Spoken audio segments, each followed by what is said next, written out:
here are the top 3 things you want to do for due diligence when you're going to buy a commercial. I'll talk about commercial or multifamily property.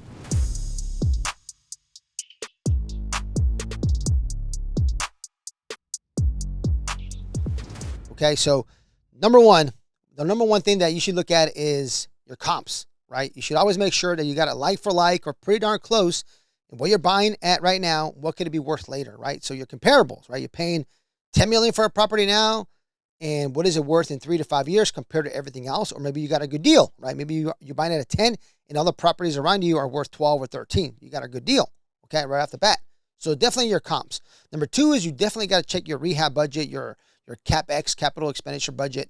And that also includes, doing all your inspections, your environmental inspections, things like that, just to make sure that you have a good rehab budget. Worst thing you want is say, hey, I'm going to spend $500K in rehab. You spend $2 million. That sucks, okay?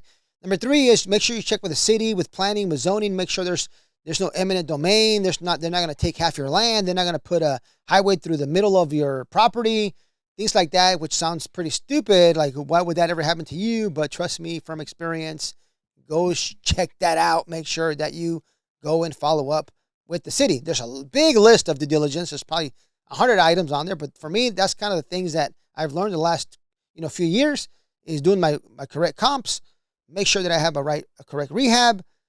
And number 3, make sure that you check out with zoning, planning, the city, make sure that everything is fine, right? There's nothing planned in the future that's going to take a chunk of your land away and get rid of some of your buildings, right? That's the worst thing that can happen. And now your value of your property is less. Even though the city will pay you for the property, they're not going to pay you what is really, really worth, right? Or what it could be worth. So that is your 3 things for due diligence on a commercial property. So thank you so much for watching my videos. Follow me on my other social media. I have Instagram, I got TikTok. Check out my website, JavierHinojo.com. It'll be below on the video. I have a lot of things there for you. I have free calculators. I have meetups. I have live meetups. I have virtual meetups. I have a lot of information there, a lot of free tools for you guys to get started or to continue your real estate career. Check out the website and follow me in my other social media. Talk to you soon.